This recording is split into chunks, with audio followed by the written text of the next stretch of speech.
Hey everyone, welcome to this episode of Enterprise Alchemy. Today I'm joined by Audrey Pantelis. Audrey, thank you very much for joining us. Not at all, Anne. Lovely to be here. Yeah, so this one's slightly different, right? Because often we do stuff, in the corporate sphere. As I mentioned to you, there's been some personal stories recently. Mm-hmm. Your specialty is in education. It certainly is. So I want to hear all about that today. Now, something we had touched on when we last spoke, I know you opened the conversation last time and said, I think things are changing. Yes. The times are changing. People are, and when we say people, headmasters, school leaders, becoming open to the idea of coaching and development, personal development. Yes. Whereas before they might have said, well, I don't have time, or I don't see the point, or we have no money for that. Yeah. How is that? Is that a recent thing? And how widespread is this? Is it really starting to take hold finally, do you think? Yeah, I think it is. And you say that with a sense of finally. Yeah. And do you know what? It's interesting because following on from our conversation from when we spoke about it, I was coaching yesterday and I was coaching a head teacher, and it was lovely because we're coming towards the end of our time together, and I've been coaching her for a year. And what was lovely about it was that she was talking about the idea that of all the momentous changes that have happened in that year. And I thought to myself, gosh, if this was 10 years ago, would I have even had this conversation with a head teacher? Would they have been in a coaching situation? Some might have been, right, but not many. But now it's the situation where head teachers recognize the importance of it. So yeah, it is changing. There is an appetite for it now. There's a recognition that not just head teachers, senior leadership teams, teachers can all benefit from the benefits of coaching. Sure. So, yeah. And so this is something I'm interested to understand, that the psychology behind why people may not have sorted out in the past. Yes. Was, and obviously I'm no expert, right? And you're an expert, and you've lived it. You've been a head teacher, right? You've been through the process. Yeah. Worn that T-shirt. Right, exactly, right? So is it something that there's some sort of pressure that expects you to know everything, or so as in admitting you don't know something could be seen as an admission of weakness, or what do you think was holding them up? Yeah, good call. I think, if I think back to my own experiences, I think definitely as an educator, you are expected to have all the answers, and you pride yourself on that. Oh, okay. So as in the classroom, is that what you said? Right, because it's you're teaching the kids, and so it's I know. That's it. I'm going to impart knowledge to stuff. you. I'm a subject matter expert, right? 100. And I think because of that, that's always been the case, and that's fine. And we've all worn that mantle with pride, and we love that. So we do our training, we know, and we read the books, we listen to the CDs as it was back in the day. Tapes, to really show my age, and that's what you did. You kind of got the knowledge, and so the idea that you were fallible, that possibly you might not know it all, there was just that expectation to keep building your knowledge, keep knowing the things, keep doing the things, all good. And I don't know when the shift was. I can't even think about it. And it possibly when I went into leadership, where I'm just trying to think when that was, probably early 2000s, right, when I started getting into more leadership positions, moving away from middle leadership stuff. So when I became a head of faculty, I think, so that was about 2003. That was interesting because I think at that point, there was an understanding that, you should still have your subject knowledge. That's your if you like, the thing that makes you and gives you that kudos, gives you that status. But then understanding how your team worked was also part of that too. And I think that's possibly where the shift started to come in about, well, you need to know about your team, and how do you know about your team? But if you don't know about yourself, how can you then lead a team? And I think, and I'm saying that now, and it sounds so logical, but it wasn't logical back in 2005. Everything's obvious with in hindsight. Yeah, Absolutely. So I think that logic just didn't apply.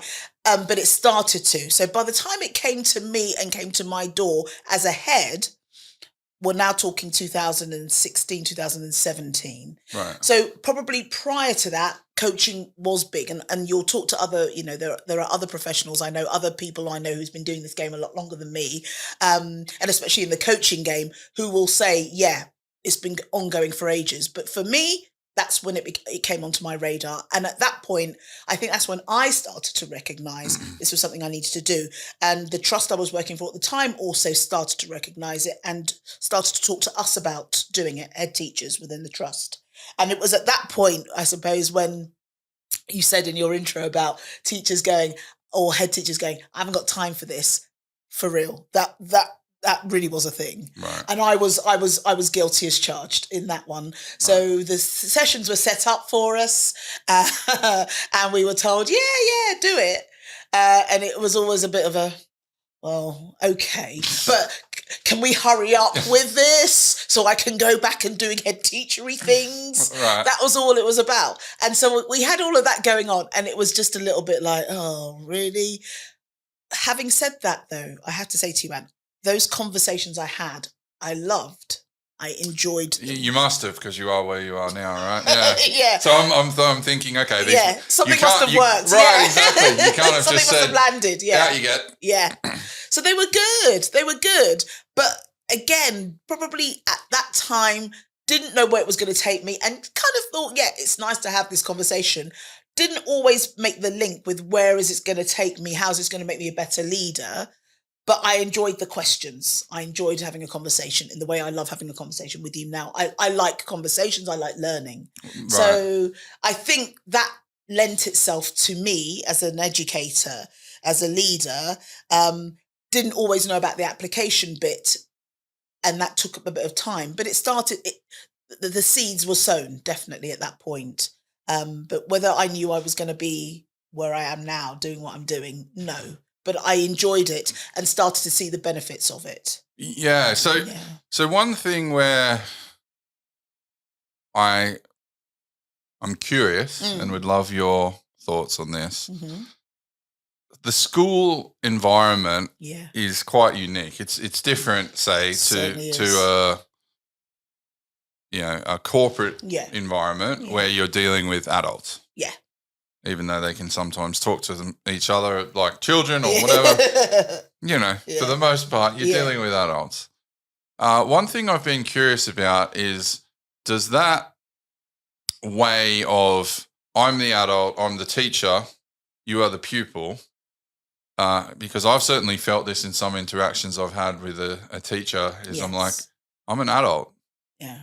And you're talking to me like I'm a child. Yeah. And like, that's fine. I'm not going to get super upset about it, but you're not going to get much out of me. But also, those conversations tend to be very directive, very one way. Yes. And so if I had any observations coming from those things is, if you were dealing with people more on the level, that sort of, I suppose in that parent-child type community, parent to parent or adult to adult type communication, you could learn a lot more. That's it. Now, one parallel I might draw in the corporate world is, let's say, and I hear this a lot, you say, particularly in like technical roles, right? Engineering roles and things like that. These are people who know a thing. They're a subject matter expert. Yeah. But just due to the way that companies are set up, if they want to progress, which usually means earn more money, you have to manage people. Yeah. They're not necessarily great at it, right? And so there's a huge adjustment. Yeah. Do you think, so that's kind of my framing. Your framing, yeah, right? I hear that. So within that context, if you agree with that, do you think that presents a challenge, let's say, for a teacher, because you're so preconditioned to work in a certain way that then you're not managing children anymore, you're managing other adults, that in itself is a difficult step that maybe is underestimated? I think you're absolutely right. Your framing is great in that in teaching, definitely, like most jobs, but I think definitely in teaching and in my experience, the idea that you are going to an interview when you want that promotion, talking about a job that you haven't done, haven't gone anywhere near. Right. You might have looked at it, but you've seen somebody do it, but you don't know anything about it apart from, I want to do that. Right. And then you think, okay, I want to do that. Right. I don't know what it is, but I'm going to read up about it because I'm an educator and I know stuff. Right. So I'm going to read up everything about it and I'm going to tell you in an interview how good I am at the job I haven't done yet. Right. And then you're going to get the job. And then it hits the fan because then you go, oh shit. That's right. Yeah. Yes. I wasn't going to use those words, but you may use those words. But that's exactly what happens. And then you get into the role, you do the role, and you're making the mistakes as you go. Yeah. Which I suppose you could say for most professions that will happen. But in teaching, it's so public and so blatant. Oh, okay. And I also, so then let's bring in the other part of what you then said about the teachers and talking to children and then talking to adults and the way they talk to children. There's an element of that going on, that thinking of, okay, I have to direct 30 children to do particular things. And if I tell them to do it this way, they'll do it, which they do. That hangover still lingers when I'm talking to an adult. I try not to do it as an educator. And I have to say, as you were talking, I was there going, guilty as charged. Oops, done that. My husband will testify to that. And definitely my son will, yeah. But he I think he just took that as read. He had to. He's a child. But I think the thing is, with that in mind, if you don't get the balance right, because you're still working it all out, you are going to make those kind of howlers. And I think the concept of, number one, wanting to do it right, the educator bit, the specialism bit, I can do this. Yeah. Versus the person, the holistic person who will screw it up from time to time. Yeah, that's okay. Yeah, which is fine, but it isn't when you're a teacher or you're a head teacher or you're a middle leader, because you're thinking, I want the status, which results in some funky behaviour. Funky, not in a good way. I'm using the word funky in a negative way. Not in a bass player, not in a bass drummer. player. This is a really good job. Not in a Bootsy Collins type way, No, none of that. It's funky, smelly, and not good. So subsequently, what it will mean is that you get these educators who will, for want of a better word, they're not nice. Right. But half of it is because it's not even that they're not nice people, it's because they don't know what to do. Okay. So they kind of make stuff up, or they think this is the right way to do it, or they've watched somebody else do it and they've thought that was okay, so I'll do it that way, and it doesn't work. And then we get all kinds of stuff. And then we get this whole thing about hierarchy and people leaning into that and then messing that all up as well. Right. So the sort of hierarchy and status, more like slightly old school 100. Yeah. Suddenly we're back in the Victorian days and this is how we do it. And you're thinking, hang on a minute, we're in the 21st century, don't talk to me like that. But they're still thinking, oh, well, this is my role and this is how I do it. Okay, but and usually what it's showing is a lack of There's probably two things there that I'm curious about. So one is, does the way the system's set up punish failure? Yeah. Rather than accommodate it and understand it? Yeah. Is that something? Yeah. I think like you're not allowed to have the space to make mistakes and learn and to be yourself. Yeah. Yeah. Although interestingly now with coaching and the idea of that holistic viewpoint of teachers, leaders, etc., is leaning into that now. So now and I guess, with my other hat on, with my diversity, equity and inclusion hat on, we're embracing, all of us, the power of difference and diversity. So now we're saying, bring it. But prior to 5, 10, 15 years ago, it was regimented.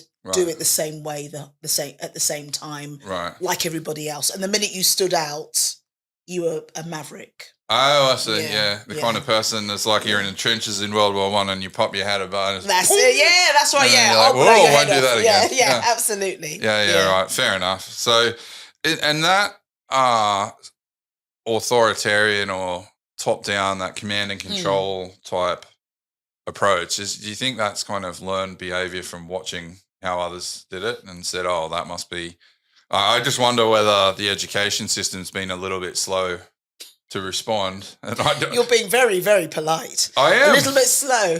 Yeah. Archaic. Well, what did I say? So Yeah. I had a professor who used to work with us. Sadly, he passed a few years back. But when I asked him about academia and research, because we were doing stuff together, and I'm like, oh, when's this going to get published? Oh, this will be amazing. Yeah. He's like, Anthony, the world of academia moves at a stately pace. That's right. And I was like, okay, right, I understand. I won't ask you about that one again. Indeed, yeah. Ask me in 5 years. Yeah, something. that's right. Yeah. So do you think that's kind of the thing as well? It's just I generally think so. it's just a bit slow. Yeah. Slow to change. Right. Recognises, I can see that it should happen, but the idea of doing something that's slightly innovative, almost like a lot of people have to do it before there's that general swell, that consensus. Okay. So like a risk aversion. Yeah. We've always done it this way, so this is what we're always going to get and stuff. And so, again, with my other hat on, thinking about the work I do now, not only in coaching, but also in diversity, equity and inclusion, you talk about it, and there are still some schools, I thought most schools have come across it and thought, yeah, we're doing this. Some of them only now, and I'm booked up for September. Thank you, Lord. But the thing is, there are some schools who are just starting their journey, just understanding what it is. Right. And we've been talking about it quite ferociously, I would say, probably for the last 4 or 5 years. Yeah, definitely since I've been in business on my own. Yeah, it's been a massive part of the national conversation. Absolutely. Right? There are some schools who have just joined it. Yeah, okay. Just joined it. So, and the reason why they've just joined it may well simply be, they haven't needed to, which is okay to a certain extent if you hadn't needed to, and they feel they should. So that's a plus. I'm going to take that. But there are some schools that still won't go near it because they think it's just a tick box to be checked, when actually the conversation has moved definitely from check box and tick box to actually this is about people. And if you're managing people, you should be looking at this area. But the thinking of that is still in schools. I wonder as well if they're on that front maybe afraid that it's like if I do something that's the wrong thing, I'm going to get pilloried for this. So I best just try and sweep it under the rug. Yeah, which is worse. Yeah, far worse. Well, I think if you don't, it's like anything. If you don't confront something, it festers, and then eventually it's going to come back. Absolutely. So it's going to be a big gnarly thing that comes back to bite you, and you go, "Damn, I wish I dealt with you." It's like the gremlin. You get them wet, and suddenly they're everywhere. Come on, and that's the thing. The smaller it is, when you've got no issue, that's when look at it. Look at it then and going, because then you can, to use the words you've been using, in a great way, curiously. When you're curious and thinking, "Oh, what could that?" You can explore your thinking, no risk, no problem, easy peasy. Until, if you've got a lawsuit coming because somebody's done something and maybe you've contradicted or contravened the Equality Act, and you've got that investigation waiting for you, you'd wish you'd been curious 3 years earlier and just had those conversations and thought about language and all the rest of it. So that's the thing. Why wait until your back's against the wall? So the slowness of the education system and that kind of, some schools are always seen as maverick and out there and innovative, and they're not pilloried or anything like that, but they are seen as, they would do that. Oh, okay. Yeah, right. Because they are the way they are. Indeed. Right? Yeah, okay. and it's tolerated. But actually, really, we should all be trailblazers, because actually we're educating tomorrow's leaders, and we want tomorrow's leaders to be, fearless and courageous and bold. But if we're not, then how can we get you're not leading by example. So then sort of following this thread a little bit, and this is something we've talked about before, investing for the future. Yes. Let's say as leaders, right? I've got to learn things, I've got to try things, do things. I may get it wrong a couple of times, but I'm moving forward. That's it. How do we get rid of that need for instant or not necessarily, I don't think you could ever get rid of it, the desire for it. Everybody wants that. You know what I mean? Oh, I'll have $1 billion tomorrow. Yeah, sure. But the reality is it's not that simple. No. So how do you temper that expectation, let's say, for instant results? I think there's the opportunities for time and what's the word? I can remember a phase at a time when in teaching where people used to talk about project-based learning, and it was the idea that you could do exactly what we're talking about, the idea experiment, and it was practical, and you could try it out and see what happened. I think those days they're still here. There are still schools that still want that. There are many schools that want that, but the pull between that, the pull between that and traditional kind of, chalk talk, sit down, write it down stuff, that push-pull thing is real. And I think schools swing between both. And because parents still want a child or a young person to have those qualifications that still say this is what we have and it's traditional and it's recognised. It's the currency of kings, if you like. This is what it means if you've got 3 A levels and whatever. But the young people today also know that, you know what, a piece of paper is a piece of paper. I want to go out and do it. I want to experiential learning. Because like one thing is, okay, I have the theory. Yeah. But as we know, theory and practice, and often it's, this is something I've been thinking about is whether kind of experience is the bridge between knowledge and wisdom. Yeah. Yeah. So it's, and maybe that makes sense. To go back to what you were talking about before about being proactive, that the way that teachers as leaders, let's say, or whether it's doing classroom type thing or whether it's leading teams like in a faculty or a school, a way they can buy themselves time is by being proactive. Yeah. Because I was just thinking as you were talking and I thought, wow, if I was a headmaster and it's, okay, I'm confronted with this situation, we've got a lawsuit for this, maybe it's going to the media, these parents are in uproar, then you are forced into a position where you need instant results. It's crisis management. Yeah. Whereas if you had looked at those things earlier and been proactive instead of reactive, and again, you need to prioritize. You can't say, I'm going to be proactive on everything. You run out of time. But pick the important bits and maybe get ahead of the curve a little bit. That's it. Yeah, that could buy them some time. 100. And I think my experience is now, I suppose, having done the job because there was a real pressure as a school leader to get, as you say, get all the things done. And that pressure is coming from a variety of sources. So subsequently, things have to go by the wayside. But I think, again, it's that, for me, I suppose that whole thing about inclusive cultures and just thinking about, how do we make sure that everybody is on board, everybody's involved, everyone is feels a part of it. You bring most of the people most of the time. You will inevitably, there'll be some people that don't. Yeah.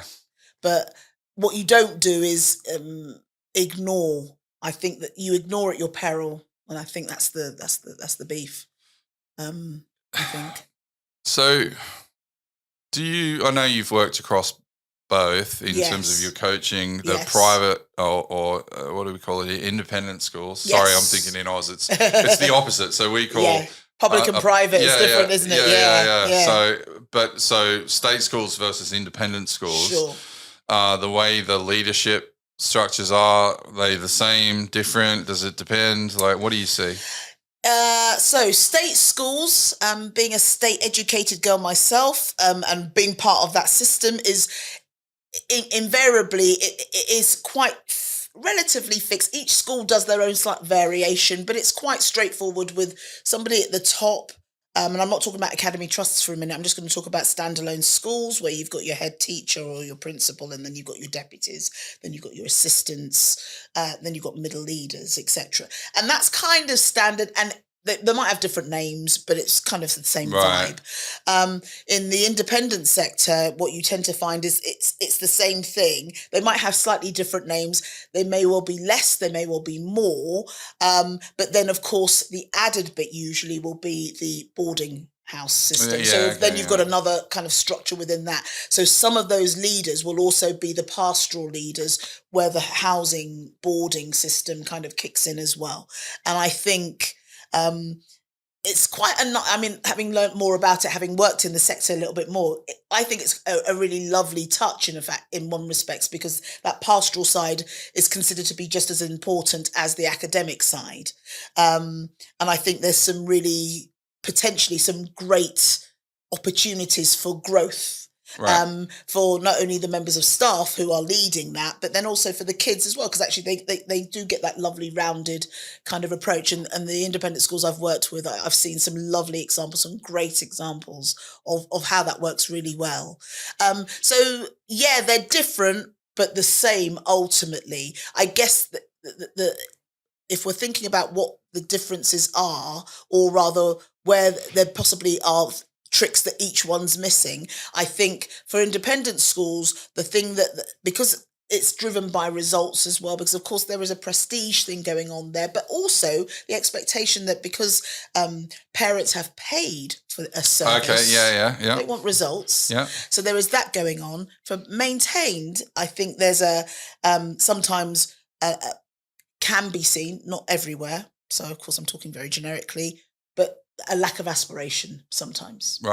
So simply in that, schools want to be their best, but if they're not, they're not. And by that, sometimes school communities or cultures may be, we're not the best school because there's another school 2 miles down the road that might be better. And that's okay. And I don't know whether I'm clouded in my thinking, Ant, on that, simply because I've been looking at Ofsted reports recently. Because that's what I like to do in my spare time. Yeah, it sounds fascinating. Geek. But that's what I do it myself. Oh, do you? You just read them. Just on a Sunday, That's right, just click and that's read. it. Do a bit of Ofsteding, So the thing is, but I was doing it for some research purposes, and I think when you realise how many schools, and I mean, we could do another podcast just on Ofsted itself, so we're not going to do that. But with the system that we have, and what we've got, when we're using the measurements that we're using at the moment that Ofsted provide, what we're seeing is a lot of schools not hitting whatever mark for whatever reason, hitting the RI or the inadequate judgment. And it makes me wonder, it's definitely been making me wonder, why is that? Why is that happening? And of course, every school, there's a context. Every school, there's a reason why. Every school, there'll be reasons why. So it won't just be this isn't a very good school. There'll be multiple reasons. And it won't have just happened. It's happened over time. So that when I say the lack of aspiration, at some point, somebody took their eye off the ball at some point. Fair enough. And whether they tried to get it back again and then Ofsted came in and it wasn't right, or, as I say, myriad of reasons. I'm not even going to try and go there. But what I will say is the fact is we've got it. We've got these schools that are doing their damnedest now to bring it back. And I think in the state system, the reasons why that doesn't happen could be funding and stuff. And that's the difference with independent schools, where maybe the funding is there and they can direct and channel their resources into making sure that it's not. But equally, let's not be, unfair. There'll be independent schools that also aren't great as well. Just because you pay the money doesn't say that you also automatically just means you can be a bit more of a painful parent. And wave your wallet. That's it. I'm paying for this. Can I do it? I want service. So just thinking then, moving to then from a leadership perspective. So if you're a leader of a school, and like you said, it sounds like there are nuances and differences between independent and state schools. Are there any tricks that you would say, hey, this is obvious that, and look, I have my own suspicions. Okay. And it's, tell me your suspicions. Okay. All right. I feel like I'm in a Scooby-Doo mystery. Those pesky kids. That's right, yeah. I would have got it right if it hadn't been. So I suspect and this is as someone, I don't work in the education sector at all, although we have a new product coming out for the education sector soon. But the one thing I do wonder, honestly, is it's leadership, right? They don't understand. So at the leadership level, they understand the educational component really well and how to educate kids, right? Yeah. We teach these things, we do this stuff. When it then comes to the actual, all the other bits that are required to run an operation, because it is. 100. It's a business in a way. It is. Absolutely it is. Yeah. And so whether it's parents paying or whether it's the government. That's right. Right. It still is. You're managing people, right. leading You people. are managing an organization. Yeah. And so that there's a real heavy tilt towards the educational focus. Yes. And maybe it's because that's what they know, that's what they're comfortable with. They don't quite get I actually have to manage and lead people and run a broader operation. That's my suspicion. Shocker. Yeah, but it's true. It's true. Yeah. So you're curious about the fact that they don't know about it? Well, what am I curious about? Yeah. If that's true, why is it true? And what can we do about it? Okay. I think the way in which you framed that is only now, I would say probably in the last, I don't know, again, I'm going to go from my own experience. Maybe I'm learning all of this since I've left the job. So I've been out of headship, operational work in schools for the last 5 years. Right. Literally coming up now for the 5th year. It's my anniversary. I left next week. 5 years ago. Oh, wow, okay. Yeah. And it's interesting because in those 5 years, what I've really seen is exactly that. Maybe I've stepped away and I can see what it was I had to do. And I suppose, in a way, Anne, I've really seen it because I opened up a brand new school. So, so it was startup. Right. It was the classic startup and built it and watched it grow. With some pains in that as well. In the way I'm running my own business now, that's had some painful parts too. And I recognise now, especially the bit which you said very eloquently about actually, I'm providing a product, but actually I've got to look after people. Yeah, that's probably the missing bit. And I didn't realise how much of a missing bit it was. Not when I was doing it, because I like people, so I've always been really mindful about that. Sometimes getting into trouble for leaning too much into people. Whereas I think now schools recognise that people are important. They recognise about the diversity, the equity, the inclusion part. They recognise about flexible working. They recognise we've got to keep people together to make sure that we get the product that we are offering out there and it's good and etc. But it's taken a while to even get round to that thinking. And there are still many schools that are still very hierarchical, rigid, don't see and understand the recognition that actually we're in the 21st century. Granted, I think the big piece that's missing though, and that we have to remember, is that unlike other industries where online and AI and stuff, and I'm not saying AI doesn't impact on education, of course it does, but the biggest thing that's missing, I think, for education that I think is tricky to replace is that we are people, educators that need to be, I think, in front of people. And it's also in front of children, and that's hard to kind of get around. Yeah, and I think I agree. Yeah. I believe for their, let's say, psychosocial development. They need someone in front of them, and they need that guidance and the role modelling, and that's nothing wrong with, alternative ways of educating. Nothing wrong with it. We all had to do it during COVID. We all did it, the online stuff. But being in front of somebody, the fact we are talking, we're having a conversation, and I'm getting a lot from your energy that you're giving out, and hopefully vice versa. So subsequently, it's almost a bit like, why would we do anything to diminish that? And for me, I think that's a key thing for kids is you're amongst peers, and there's a lot of stuff going on there. We're a social species. Soft skills coming out left, right, and centre. And you're learning to have to develop and deal with that stuff.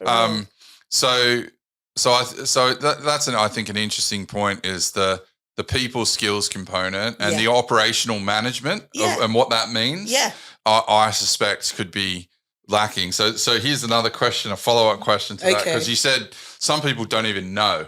Yeah. Right? It's missing. Or they don't know another way. Yeah. Off the top of your head, and it doesn't have to be an exhaustive list of just one point or however you want to answer it, but what are some of the signs that you see that make you think, yeah, that's dysfunctional? Just the one podcast episode of our doing. I feel like you're going to say how much time you got. I was about to say, goodness me. Oh gosh. Okay, yeah. I'll keep it to one or two examples. Okay.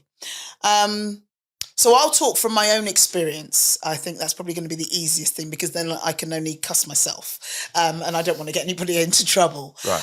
I think when we recognise we're talking about people, aren't we? We're talking about the idea that people bring that and should be able to bring their authentic self to the role.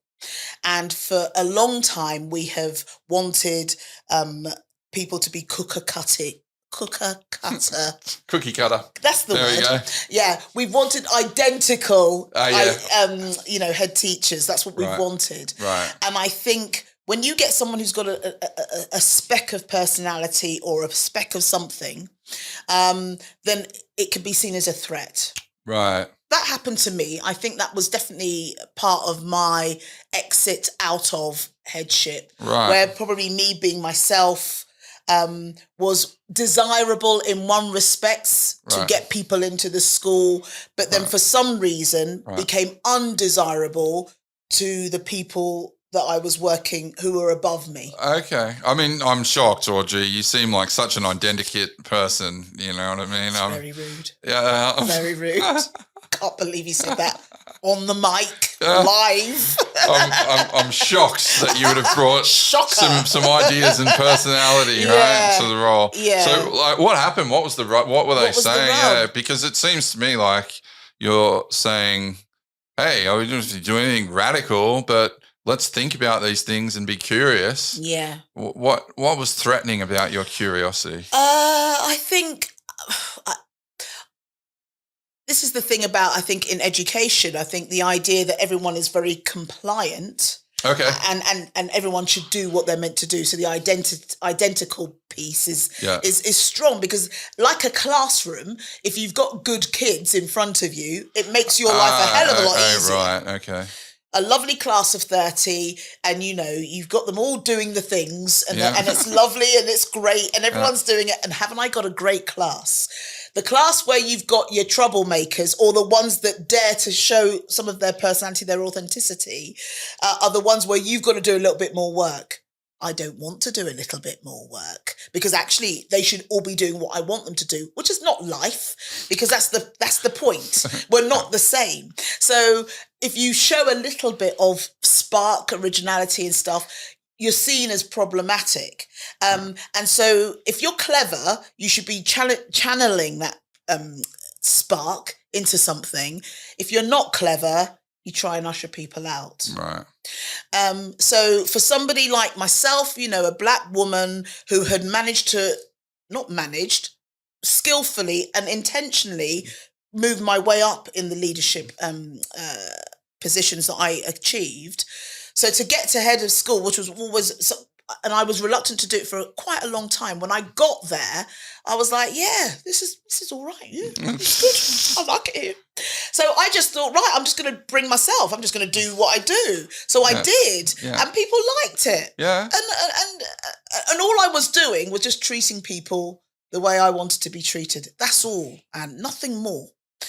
And unfortunately, I think that was seen as problematic. Okay. To the extent where I know that somebody said within the organisation that my school was seen as a bit of a cult, and I was thinking, what does that mean? And because everybody liked working there, right.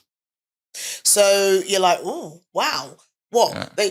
And all it was they came to work. We had a good time. but we did the things, we did the work. Right, yeah. And yet that was seen as problematic. Right. And then things just started to happen, which made it more problematic for me to do my thing, to the extent where I took myself out of the organisation in the end, because it was either a case of it was either push or be pushed. Right. And I thought, well, I'd rather walk on my, go own volition. Terms. Yeah, absolutely. So I thought I'll go. So that's what happened. But for people that look like me, that wasn't a great look. And it was a reluctance that I had to leave, because I didn't want to, actually. But I actually thought, you won't bully me out of here. Although in theory, that's kind of happened. But equally, I thought, well, no, I'll go and I'm good about going. I also made it my business to make sure no one knew until after I left. So up until me leaving, it was just a bit of a shock announcement when I said I was going. Right. But actually behind the scenes was all of this stuff undergo, which was simply me just treating people as people. That's all it was. Yeah. That's all I did. What a terrible thing, Audrey. Do you know what? It's benefiting more people now. So I'm serving more people. So in one respect, terrible at the time, but life-forming and life-enhancing in a way, because now I'm talking to you. Yeah, absolutely. So I'm grateful every day in one respect. You know, you kind of balance it, right? One might say a cult, the other might say employer of choice. You know, people give out awards for that kind of stuff, right? Come on, that's it. Yeah. But it was chastised and it was all a bit odd and they didn't like it. And then, and there were other things that went on alongside that to kind of validate my reasons for, do you know what, this isn't a good space